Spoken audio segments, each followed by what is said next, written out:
నమస్కారం ఫ్రెండ్స్. మీరు ఇళ్లల్లో జరిగే బర్త్డేస్ కానీ ఇంకా ఇతర ఏ శుభకార్యాలకైనా కానీ ఫుడ్ కానీ, అలాగే ఈ మధ్యకాలంలో చాలామంది కేక్ కటింగ్లు చేసి ఆ కేకుని చాలామంది మొహాలకు చూసుకోవటం, రోడ్డు మీద పడేయటం ఇలా చాలా వేస్ట్ చేస్తున్నారు. ఆ వేస్ట్ ఖర్చులు చేసే బదులు మన నర్సరావుపేటలో లలిత కాలనీ దగ్గర అమ్మా నాన్నల ప్రేమాలయం,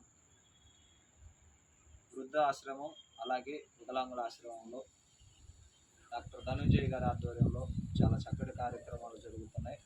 మీరు ఎవరైనా కానీ డొనేట్ చేయాలనుకుంటే అమ్మా నాన్న ప్రేమాలయం, అనాథ వృద్ధుల, అలాగే వికలాంగుల ఆశ్రమాన్ని ఆశ్రయించండి. సదుపాయాలు కూడా మేము చూసాం, చాలా చక్కగా ఉన్నాయి. ధనుంజయ్ గారు కూడా ఆ పెద్దవారిని సొంత తల్లిదండ్రులాగా చూసుకుంటున్నారు. వారిని దేవుడు చల్లగా చూడాలని మనస్ఫూర్తిగా కోరుకుంటున్నాం. దయచేసి మీ ఇళ్లలో జరిగే ప్రతి శుభకార్యాలను కూడా ₹1 కూడా వేస్ట్ చేయకుండా ఇలాంటి ఆశ్రమాలకి మనం డొనేట్ చేస్తే వాళ్ళకు ఉపాధి కల్పించిన వాళ్ళం అవుతాం. అలాగే వాళ్ళ నిండు దీవెనలు మనకి ఎల్లప్పుడూ కూడా ఆ దేవుడు మనల్ని చల్లగా చూస్తాడని చెప్పేసి మనస్ఫూర్తిగా కోరుకుంటున్నాం.